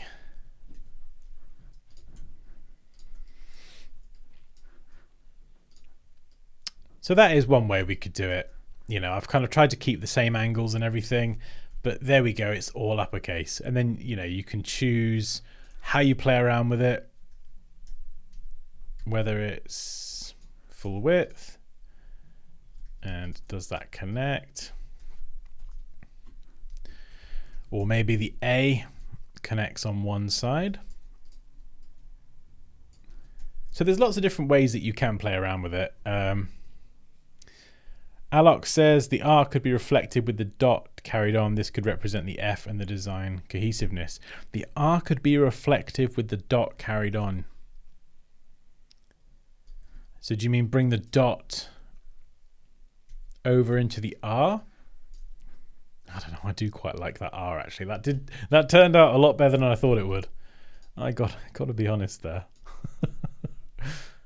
I really like that R actually. Do you know, normally my R's are a bit rubbish, but that one's actually turned out quite well. Let's just screenshot that R. I can then go and frame it later on. It is actually pronounced Rayouf. Oh, okay. That's why I made the original logo seems all rounded. Okay. Worth noting, it's an Arabic name. Oh, okay. Good to know. But yeah, anyway, there's just I mean, I could spend all day working on this, but there's just a few different ways. We've got the upper mix, upper and lowercase. We've got all uppercase. Lots of different ways that we could play around with that. But anyway, we're going to move on to our... Oh, wait, no, it's not our final design. Okay, we've got a few more. Right, let's whip this one up. I'm going to quick fire through these because I will need to go and, see my kids at some point today. This one, Poppy, you're going to love this. Let's whip this up in Photoshop. Right, let's add a background. Elephant logo. This is going to be really quick and easy. I love this, like times a million. This type of logo is right up my street. It's just kind of my kind of jam. We got the circle, we've got some very clean lines, consistent, it's simple, it's just really cute, and you got the little ear there as well. The only thing I'm going to notice is that little kink there needs to be a tiny bit smoother, but that is a real nitpick. Apart from that, I love this. And in fact, when I show you this next one where there's some t-shirt mock-ups, I think it shows this logo in an even better light than it already is. Because look at this one. I love that. It's so cute. You got the little elephant there. This one on the right looks cool, but I don't think it's as clearly an elephant. I think having the kind of linear treatment doesn't work as well, but it's still very cute. And yeah, I do love that. That's it. I don't have anything else to say about that. It's just a really, really cute logo. I'm not entirely sure what the brand is called. And I don't care. I love it. It looks great. Elephant.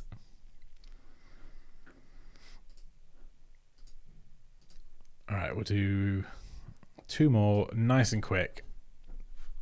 Okay, this is The Element of Mars. This is a movie poster. And this is really interesting because you remember at the beginning we did the John Wick poster and I said that there was that John himself actually felt a bit disconnected from everything, and then some of the other photo manipulation stuff I said it felt like it had no depth. This is a really good example of all of those things done much better because there's different elements here. So we've got the different characters, but the way they've done it is this character here is in front, they're holding a flag, and it actually runs behind the other character. So they're using these subtle little tricks to create depth. We've then got this character here.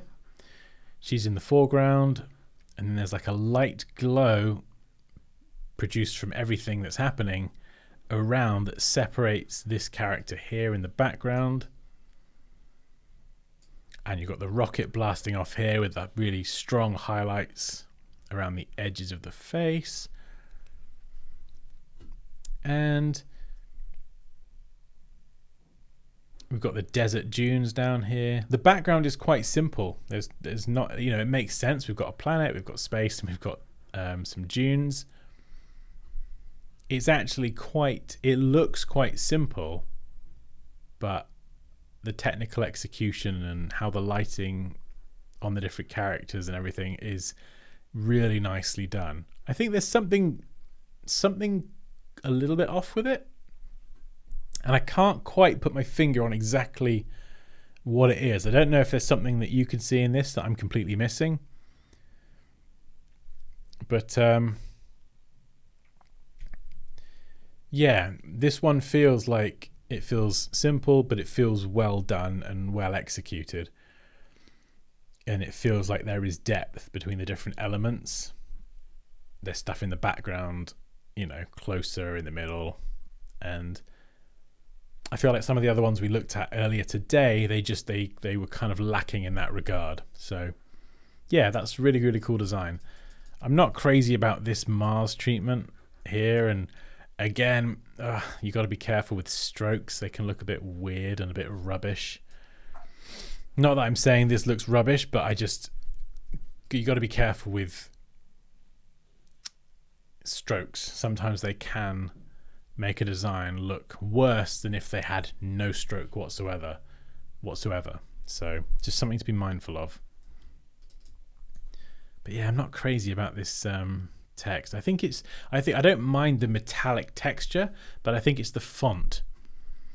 It's a very kind of rusty industrial style of texture with a very rounded font. And if it was a harder edged font, something a bit more square edged, industrial, bold, it would make a bit more sense. But because it's got all these curves, I think that's, especially the M, got all these like smooth corners and things.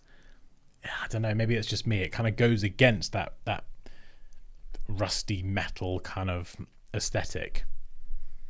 It feels like there's a bit of a mismatch there.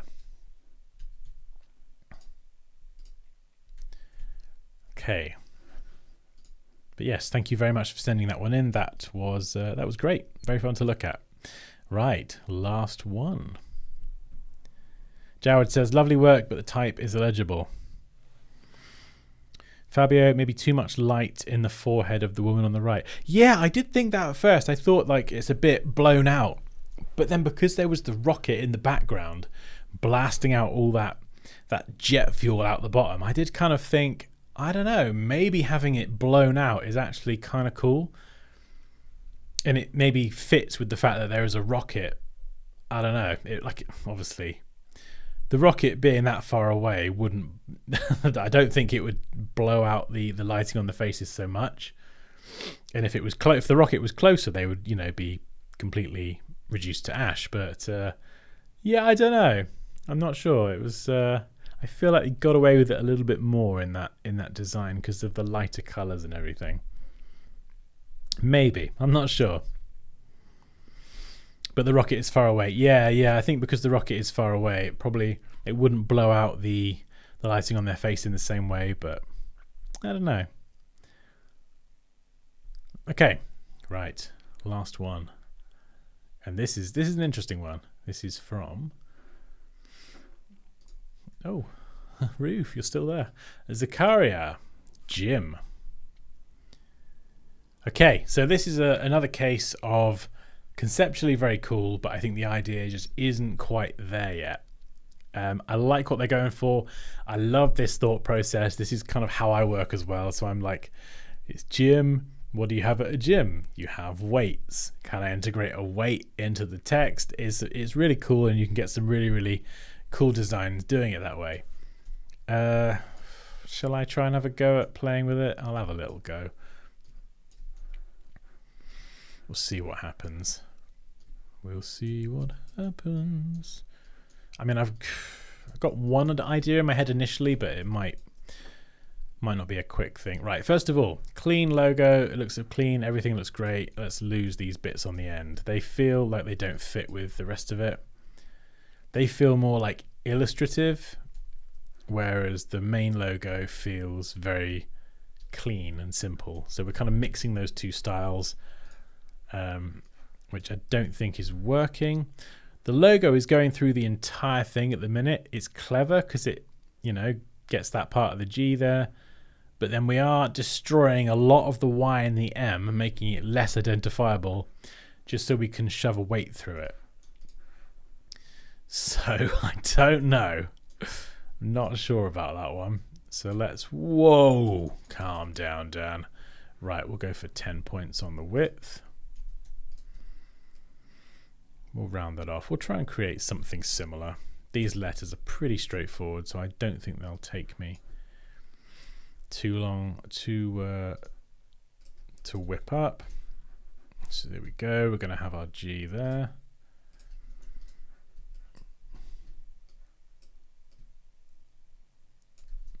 Something like that. Then what do we got? We've got a Y. One there. Flip it around. And then go down.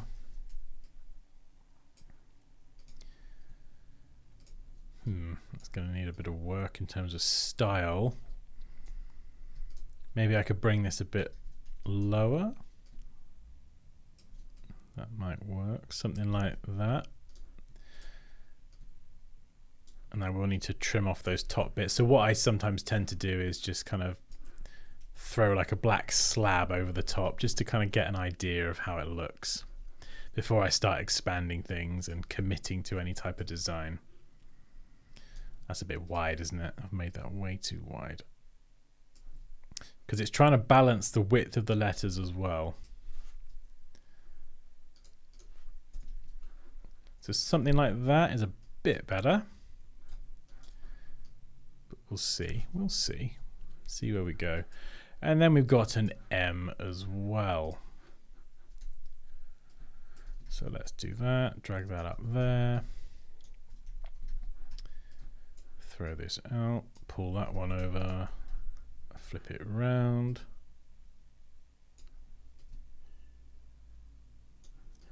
And the reason I'm doing this is because these letters are all pretty simple to create, but once I've got them as editable shapes, there's a lot more I can actually do with them.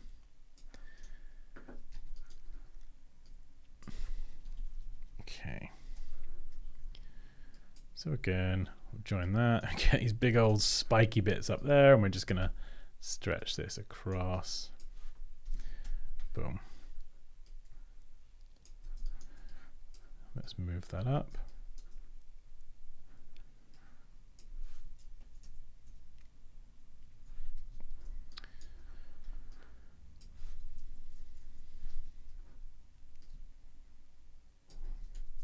Yeah, so in terms of execution, it needs tightening up. I'd have to spend a lot longer on those letters just to balance the width out, because I feel like it's a bit inconsistent.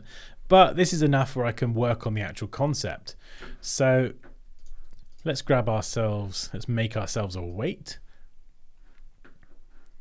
What color should we make it? Let's make it blue for now. We can always change that later on. And we'll try something similar. So what have we got? A nice big one there. And then a smaller one. We might not get away with that with the design, but we'll see. We'll see what we can do.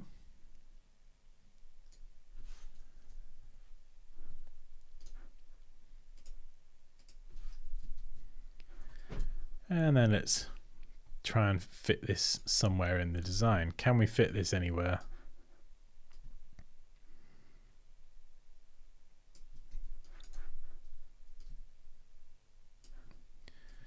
Possibly.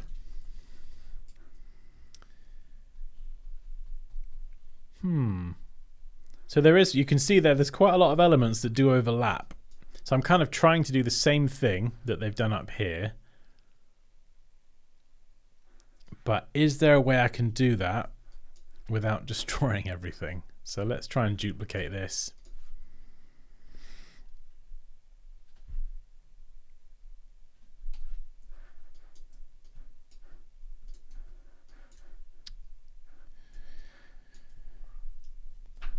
We'll trim all this off.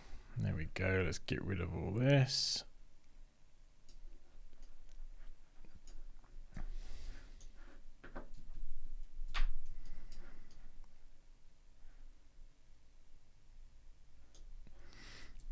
Jimmy says, dang, sorry, I had a client phone call. No worries. Hopefully the call went well.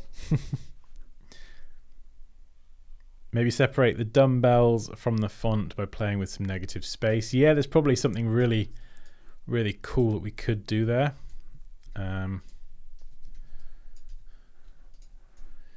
Could we do that?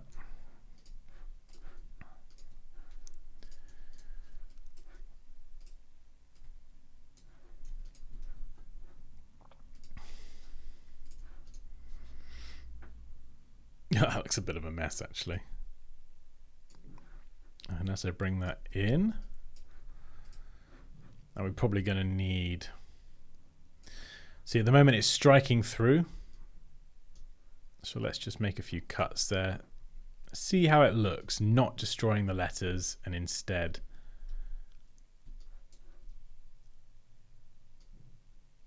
keeping them.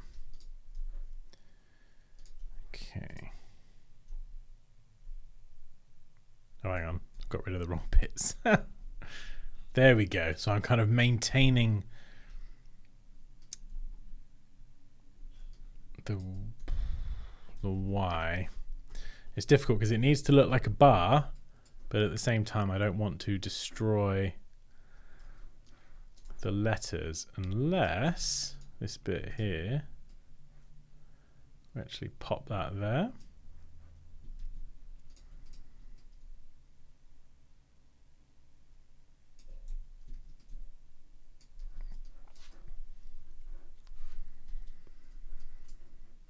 Yeah, no, that's not really working, is it? Now, another idea I had, in fact, let's just work on the M for a second, was to see if I could actually just get the weights into the letter M.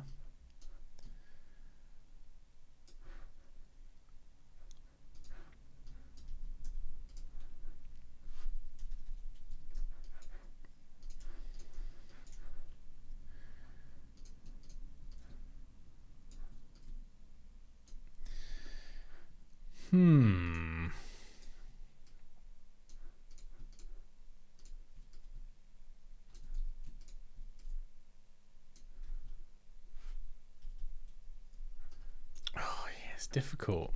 It's really difficult.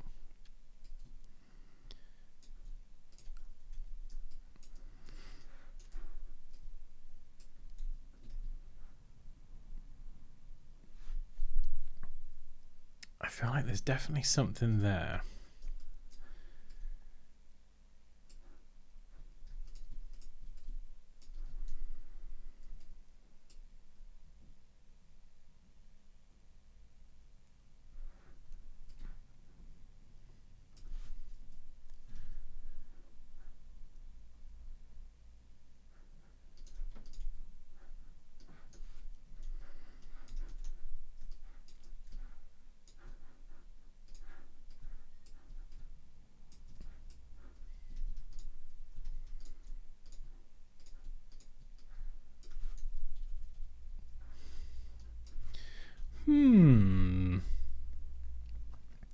What about making a more creative idea by making the Y like two hands holding the dumbbells up? Yeah, you could do. You could make the Y a bit more kind of like that sort of shape. And have the weights there. So that could be your letter Y. That would look pretty cool, actually. That's a very clever idea. Could you hide the dumbbell behind the Y and the start of the M? Hide it behind the Y and the start of the M. Yeah, so do you mean completely kind of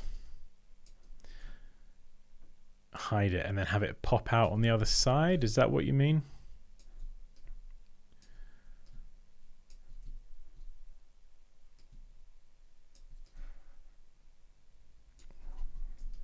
I think it makes it easier to see it's that it's actually dumbbells if you add like a few more on. Otherwise it does kind of look like just a bit of a line. Strike through the Y is a tricky one. And maybe the style of the M I've gone for, it kind of is in the way of that.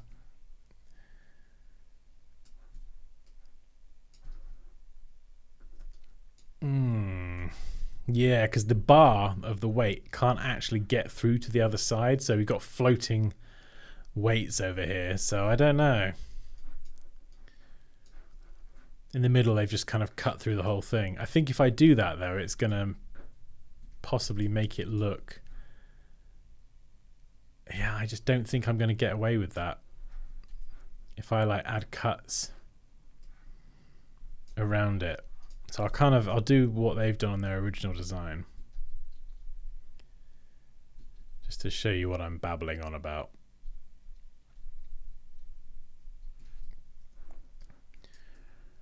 Yeah, so you've kind of got the G, but the Y and the M is a bit sort of broken.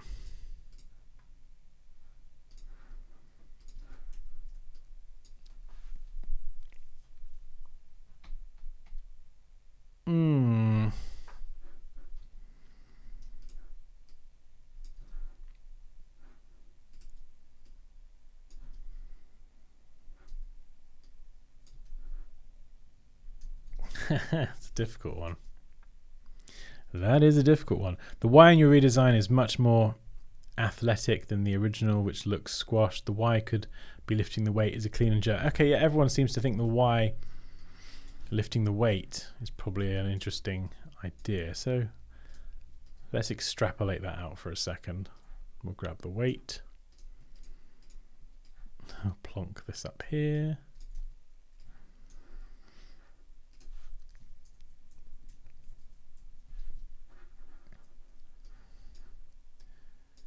Yeah, there's a nice bit of symmetry there. The only problem is the G and the M are different widths. Naturally, the G is going to be a bit trimmer than the M. So maybe I could squish the M. Bring the Y down there. Could I squish the M in a bit? If we could squish the M in a bit, there might be an interesting design there. We'll try and get that. There, maybe we'll pop that on the end.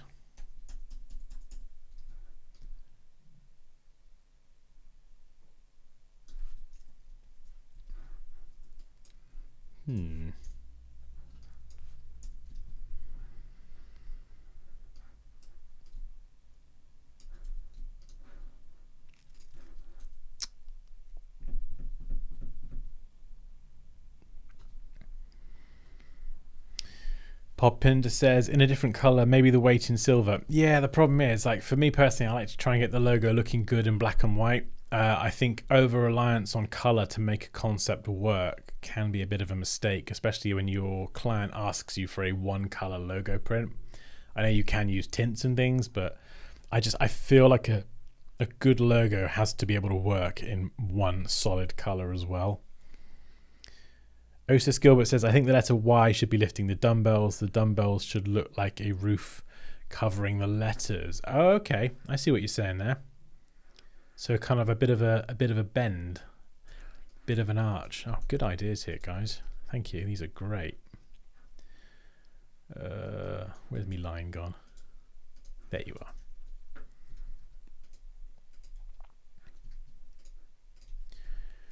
So I suppose we could. This is going to be a bit uneven, but we're not really interested in detail right now. This is about getting the concept right. So yeah, I think that's what you're saying, right? We're gonna go over the top. The weight is so heavy, it is bending the bar. And then we've got these over here. We can just pop them on an angle. Pop these on an angle.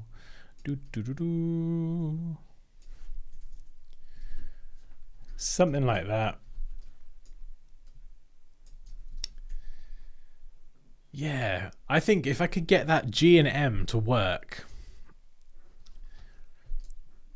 in terms of the spacing, so making the M, I don't think I can throw the Y off. No, if I throw the Y, the whole design is kind of symmetrical along this top bit. So if I throw the Y off center, it's going to cause no, it's just not gonna. It's not going to happen. Not in this life.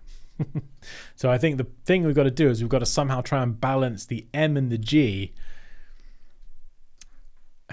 in a way that works without screwing around with the Y, which is a nice challenge because it means it takes the Y and the weights out of the equation, and now I just have to focus on the M and the G. What about if I round off these corners?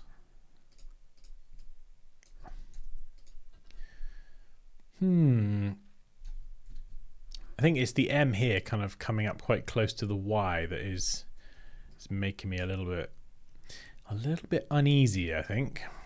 Unless I push the Y higher. That might be one way around it, because then it kind of, do you know what I mean? Like, I don't want it to crash into the M, but if I push the Y a bit higher and try and space it out, we've got 1, 2. I've made everything a bit wonky there, haven't I? What have I done to make that so wonky? Let's trim that off and start again. I think I've definitely messed something up somewhere. All right, there we go.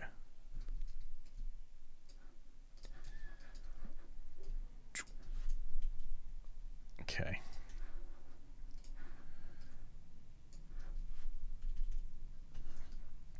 There is definitely an idea there. Good job. Good job, everyone. Thank you.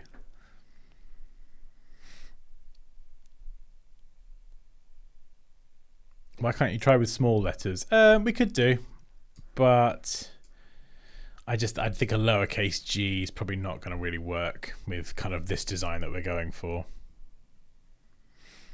Dumbbell weight place can be metallic purple, stick silver grey metallic hues. I think you're losing the Y now. It was a good idea though, says Mark. Do you think? Oh, what? Because I pushed it so high. Yeah, quite possibly. Let's have another go. Let's have another crack at that then. What do we think? Do people agree with what Mark says? That the Y has kind of become a bit more obscure now? Have I pushed it too high? Jimmy says the squeezed M looks pretty all right, Dan. Okay. Yeah. I mean, can I get away with widening the G to match the M? Maybe. Might be able to. I could even.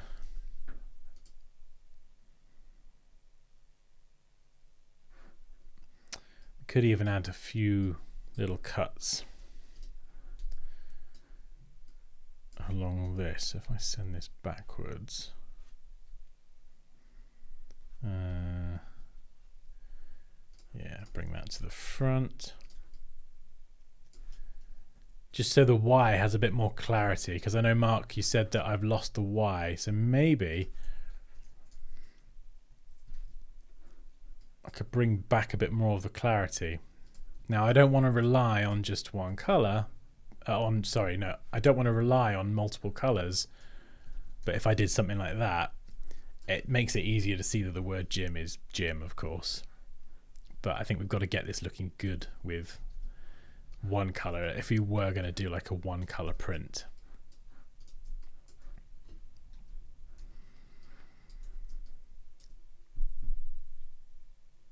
And again, you could go back to having this as kind of a flat bar. It doesn't have to be angled. It's an interesting idea though. Maybe with one weight. Yeah, see, 2 weights, it's just a bit more identifiable as a weight.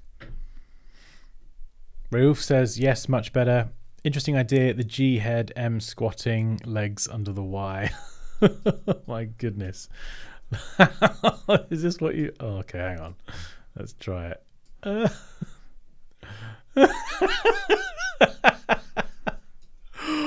Oh my god. I love it. Chef kiss. That is great. We did it, guys. We did it.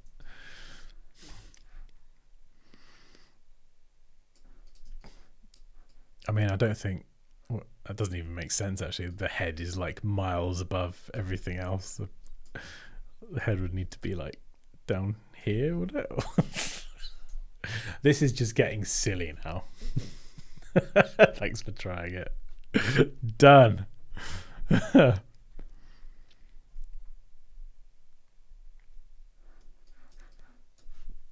Oh, that's funny. That tickled me, that did. Didn't feel like you're losing the why, but maybe it's because we saw the whole thing happen. Yeah, that's a good point, Frank. That's kind of what I was alluding to earlier. You know, we know that it means gym, but if I were to go and show this to a random person on the street, they'd probably say, "Who are you? Get away from me." But if I explained to them what this was, they might not understand that it reads gym. I don't know. That's why I like to test it on just non-designers, or peasants as I like to call them. Just because, you know, they don't have the same they haven't had it in their brain for the last few hours, so you know, it's good to get those perspectives. Mike says, I think it depends on how playful the logo is. It works, but I think the higher it gets, the bendier this all gets. Yeah, I think that's probably a good way to characterize this attempt at a logo, is just, you know, bendy. It's not good, it's not bad, it's just bendy.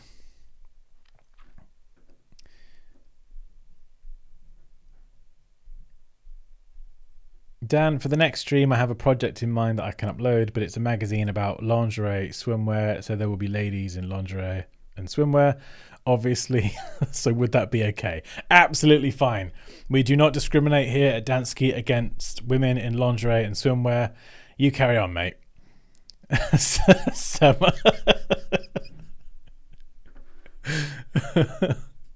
That's funny. Bopinder's going to try and block me now. Can you block me from my own stream? I don't know. I don't want to find out. Right. Okay, so you can see the process here. We've had a bit of fun. I don't want to spend too long on this because, you know, like I said, I have kids that I'd like to go and see. But it was just really kind of, I had that initial idea of, can we make this work? I think there is an idea there. I think this is a good attempt. We're definitely on the right path in terms of the thought process as well. Guys, you had some great ideas there. So thank you for that. That was really, really helpful. And it was nice to kind of at least explore that concept. If I were doing this in reality, I would probably just put that one to one side for a minute, go back a few steps, and then try and go off in a different direction and see if I can make another one work, and then maybe pick one of the two and just kind of see which is the right way to go, I think.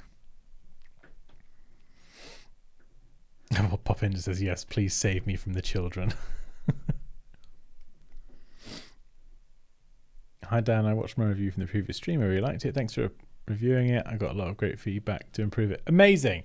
Oh, I'm glad it was helpful. That is the goal with these streams. It's not to break anyone's spirits. It's actually to just, you know, just to help. And if I'm not being honest, then it's not going to help anyone. So, but like I say, it's just my opinion, so take it with a grain of salt. This is just one ginger and his opinion. I've got my own personal tastes in design as well. But hopefully these are helpful. Actually, it's going to be dogs in lingerie, but done in a really classy way. #saver. Yes, right. With that being said, it's time to go and see my children. Quick plug before I end the stream. If you'd like to learn everything I know about Adobe Illustrator, this is my masterclass. It is finally completed and available. 6 hours of video that will basically download everything I know about Illustrator into your brain. If you'd like to check it out, there is a link there, and there is a code on the homepage. If you sign up to my mailing list, you get 15% off the course. And I'm off to go and save Poppy from the children. Got to go and do some more work. Thank you so much, Jimmy. I think we are done now anyway. It's been a great stream, guys. Thank you everyone who submitted work, and for everyone in the chat with your opinions. It has been, as always, an absolute pleasure hanging out with you. Have a fantastic rest of your week, and I will see you on Thursday, Dansky Live, where we'll see. We might end up trying to redesign the Pizza Hut graphic from earlier. That will be a fun one. So yeah, Thursday, 3 o'clock BST time. I will catch you then. Have a fantastic day. And yes, now I'm gonna shut up and go and see my kids. So yeah, have a great day, and I'll see you in the next one.